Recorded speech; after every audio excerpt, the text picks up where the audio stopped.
कान टोपी वाला बैठो जाओ।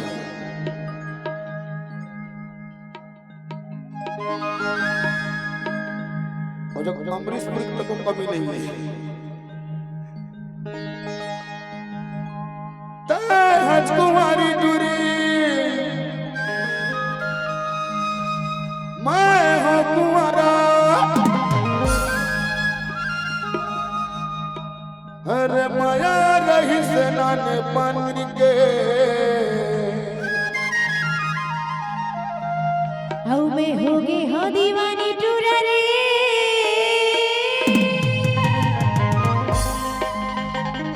हिस्सा मोरे तोरे नाके लक्ष्य डोकी लेकर छुड़ाने वाला है तुम्हारो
मैं हो गए हो दीवाना गोरी वो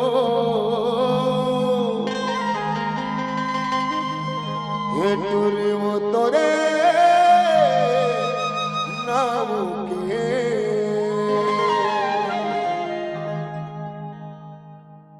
तज कुमारी टूरी ओ मैं शादीशुदा हो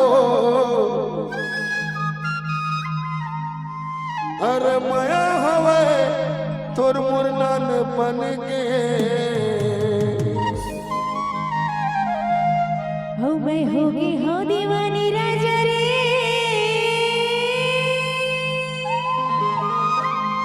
लखे बल्लू राजा तोर बहनी छोड़वा दी लखे तो है ना तोर चाल में कीड़ा पड़े खुद हो श्याम रे तोरे नाम के कहे तो बैठो मोर जाने मन का था ओ मैं हो गई हो दीवाना रानी रे तोरे दीवाना गोरी वो तोरे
लेकिन तारी नहीं बात इसना तारी होना चाहिए होगा